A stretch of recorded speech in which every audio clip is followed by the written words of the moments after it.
النادي الاهلي يتعادل سلبيا مع اورلاندو في مباراه فنيا قليله جدا من الفريقين، سواء اورلاندو او النادي الاهلي. اورلاندو اللي انا كنت متوقع اشوف فريق مرعب، اشوف صن داونز تاني، بس الحمد لله لان كان شكل الاهلي ما يطمنش خالص. لا دفاعيا، المفروض ان انت بتلعب جيم دفاعي. بس قبل ما نتكلم عن المباراه هاخدك لنقطه كده. المفروض النادي الاهلي البطل الاوحد واقوى فريق في تاريخ البطوله والافضل في افريقيا مش قادر يفوز مباراه واحده في جنوب افريقيا على اي فريق من جنوب افريقيا.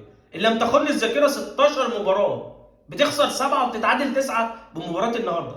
عيب تبقى بطل افريقيا الاوحد ومش قادر تفوز مباراه. حاجه انا ما شفتهاش على مستوى العالم، سواء بقى بطل اوروبا بطل امريكا الجنوبيه. ما ينفعش تبقى انت البطل الاوحد للبطوله وتبقى بالمستوى ده قدام فرق جنوب افريقيا ملاعب 10 على 10. هتقول لي التوقيت ومش التوقيت، ده الطبيعي بتاعنا، ده العادي بتاعنا ان انت بتلعب الساعه 3. انت المفروض خلاص بقى اتعودت على كده بقى. المفروض كلاعيبه تبتدي تنظم مجهودك، تبتدي تحاول بقى انت خلاص بقى تتاقلم على الوضع ده، لان ده مش هيتغير خلاص. انت بتروح تلعب على الجريل هناك، تجيبهم تلعبهم على الجليد في الشتاء هنا في الساعه 9 بالليل. فخلاص هو الوضع بقى ايه، متسيستم على كده.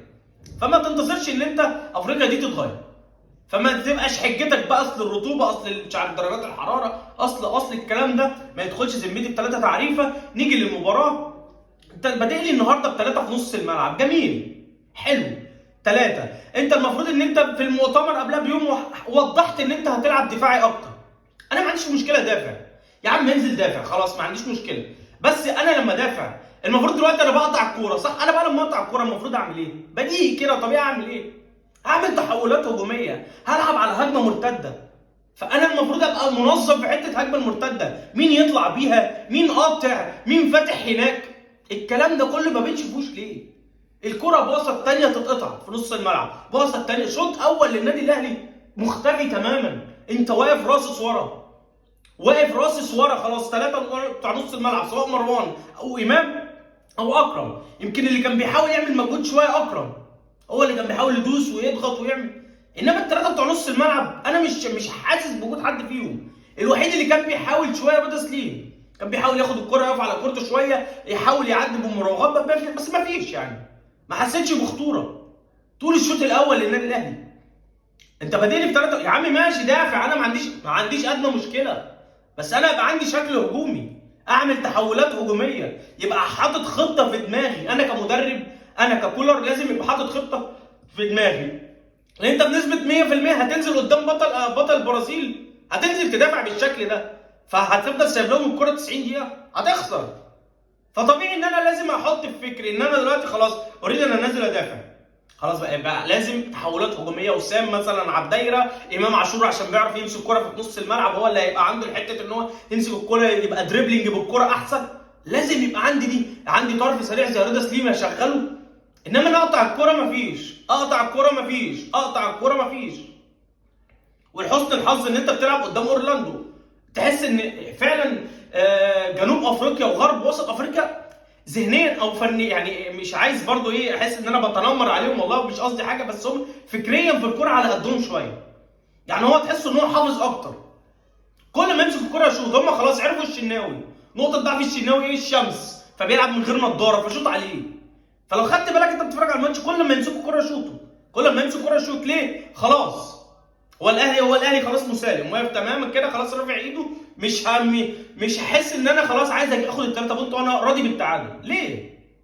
العب. انت لما جيت في الاخر خالص من الدقيقه 80 او بالظبط من الدقيقه 84 لما حسين الشحات نزل كوره في الثانيه وحسيت بخطوره للنادي الاهلي، الوحيد اللي عمل خطوره للنادي الاهلي حسين الشحات في الدقيقه 84. انما قبل كده مفيش خالص. اورلاندو هو اللي مسيطر، هو اللي مستحوذ، هو اللي ماسك منك نص الملعب. الحمد لله ان انت مش هقول لك انت عرفت تدافع، لا، هو فريق اورلاندو اخطاء كتير، وهتبان في القاهره اخطاء دفاعيه كارثيه. نص الملعب عنده مش احسن حاجه، هم وينجين الملعب عندهم انا مش فاهم بيجيبوا العيال دي منين، نفسات. هتشوف انت اورلاندو ان شاء الله الاهلي يكون في حالته، واورلاندو ده انت تكسبه 3-4 مستريح هنا. فما بحبش حته ايه الحجج الكدابه والمبررات اللي اصل الرطوبه، اصل انسى الكلام ده. كبرنا على الكلام ده. 4 افريقيا في اخر 5 سنين، 5 فاينل على التوالي. المفروض بقى انتوا بقيتوا لعيبه خبره، بقيتوا لعيبه فاهمين، بقيت المفروض انت نازل مش محتاج مدير فني يقول لك انت بتعمل ايه، تقف ازاي. حتى قفشه لما نزل، ايه قفشه؟ باص مش طبيعي. قفشه برضه كان رطوبه عاليه وبتاع وما كانش لاحق جري قفشه. بيرسي تاو مكان وسام. انت بادئ لي بوسام في ماتش ليه؟ في ماتش زي ده ليه انت بادئ لي بوسام ابو علي في ماتش زي ده؟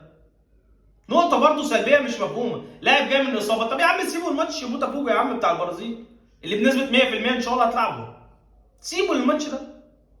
ليه بتحطه في ظروف صعبه واجواء صعبه مع لعيبه التحاماتها عنيفه فوق ما تتخيل؟ في لاعب مهم بالنسبه لي هحتاجه في ماتش صعب زي بوتافوجو في الانتر كونتيننتال، اهم بالنسبه لي من ماتش اورلاندو مليون مره. فما تفهمش كولر بيبقى واقف قاري الدنيا ازاي. ما انا ما احسش ان ده مدرب الاهلي يا جماعه، والله فكريا ضعيف. انت واقف هنا فكريا ملط. في النهايه تعادل عادل للنادي الاهلي. لا هنقول اورلاندو يستحق، لان اورلاندو ظهر بمستوى بالنسبه لي كان خادعني. انا كنت متخيل ان اورلاندو يظهر بمستوى احسن من كده. النادي الاهلي كان يقدر يكسب، كان يقدر يكسب ومش جون والله العظيم، بجون واتنين في فريق زي اورلاندو ده. بس احنا بس عشان الرطوبه والحر والبرد والسقعه ومش هنطلع من الشغلانه دي، هتفضل للاسف حجه او شماعه بنعلق عليها. انما انت كنت تقدر تكسب، كنت تقدر تكسب لو معاك مدرب كويس. لو معاك مدرب كويس، لو معاك مدرب مجرأ اللعيبه شويه، كنت تقدر تكسب. انما التعادل مش مزعلني في حاجه. لسه متصدر المجموعه 4 نقط للنادي الاهلي، وما اعتقدش ان المجموعه صعبه عليك. يعني مش مستاهله بقى حرقه الدم اللي هو انت تقعد بقى تحرق في دمنا، ولا فاضل نقطه فاضل نقطتين وتقضيها تعادلات. حاول تنجز وتحسم صعودك من بدري قوي.